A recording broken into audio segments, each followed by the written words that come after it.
Thank you for watching this Last Mile Profits video. What is our crystal ball for 2025 to get the Last Mile Profits view? Watch on. Last Mile Profits is brought to you by Parcel Pending by Quadient. Gary, have you got a crystal ball? Not on me, no. I just walk awkwardly. Well, imagine you've got a crystal ball in front of you, because today we are going to be talking about 2025. What's going to happen in the Courier Express parcel, last mile space and postal space in that year. So do you want to go first? What is your sort of bet on the big things that are going to happen?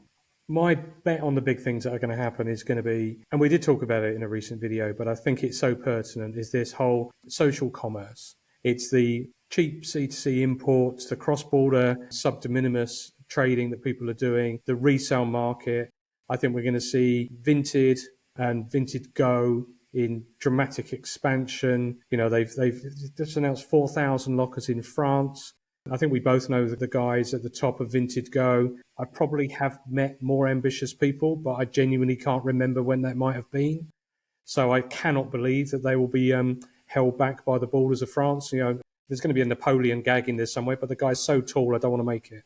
Well, but I'll tell you what, Gary, already, and Vitautas is the top guy at Vinted Go, and already they've bought Homer in Benelux. So, you know, it's clear that they are going to expand. I think that's chump change. I think you're going to see massive growth. I think they're going to take that delivery, locker-to-locker delivery model. When we talked before about this pursuit for low cost, going from 4,000 lockers to 4,000 lockers is a fraction of the cost of going from 27 million homes to 27 million homes, to really, really drive down first and last mile efficiency and get a super low end-to-end cost.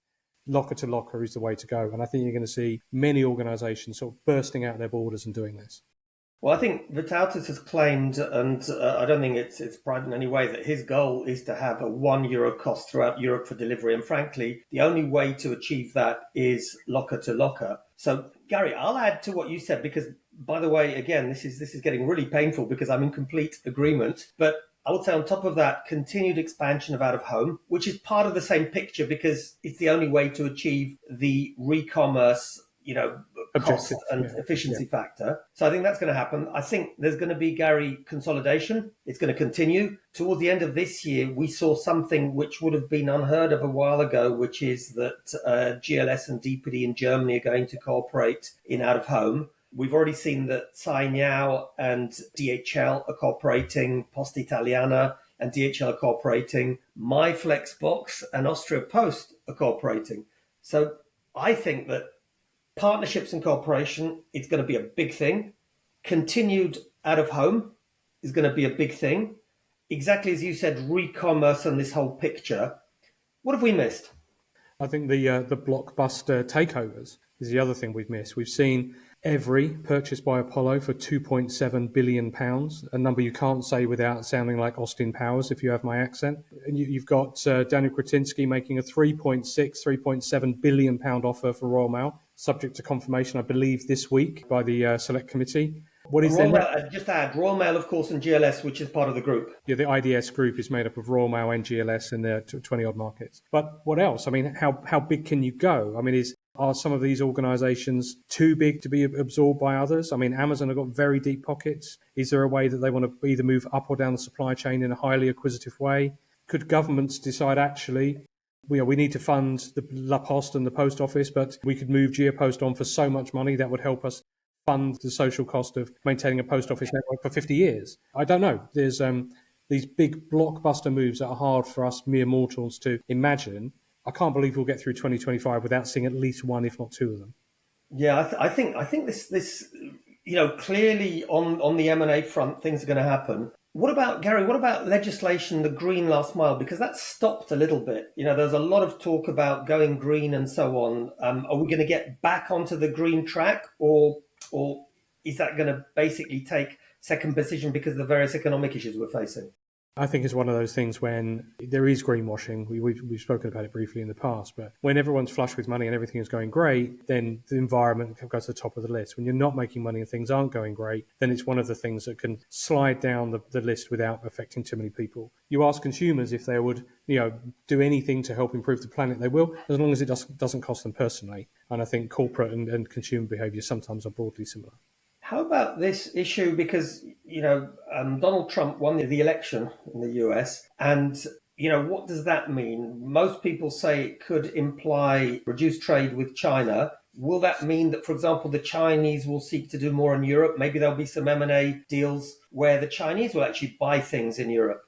Well, I think you touched on the US. I mean, UPS have had a torrid year, 12,000 redundancies across their network and a huge wage settlement with the Teamsters union to keep the trucks on the road. So the US market is a different matter entirely. It's enormous. It's still growing immensely, but it's very difficult to make a profit there at the moment. FedEx have also had their well-publicized challenges. USPS has published, again, another massive deficit. So one of the ways to look at a market is just to add up the P&L of all the players and see if the bottom right-hand corner is red or green. And at the minute, I think the US parcel market is red. So something's going to have to, many things are going to have to change in the US to get that bottom right-hand number back into black.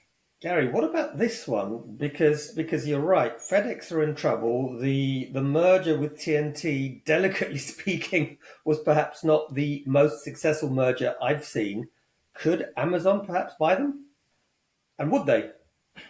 That's a really interesting question. I mean, again, how big did the animal have to be for the snake not to be able to swallow it? And I think that is a pretty big animal.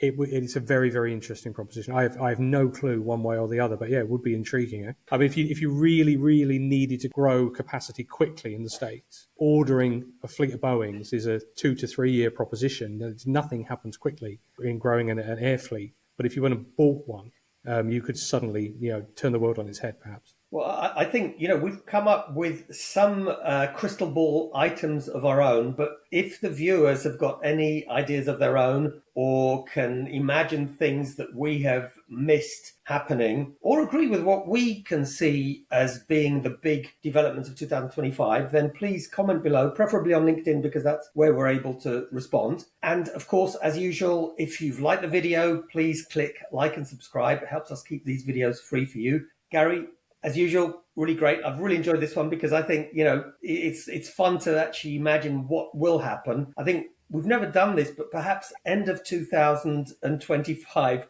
we could review this video and see whether we were right. Well, and see how badly we've aged as well, of course. But anyway, if I haven't said it already, Happy New Year.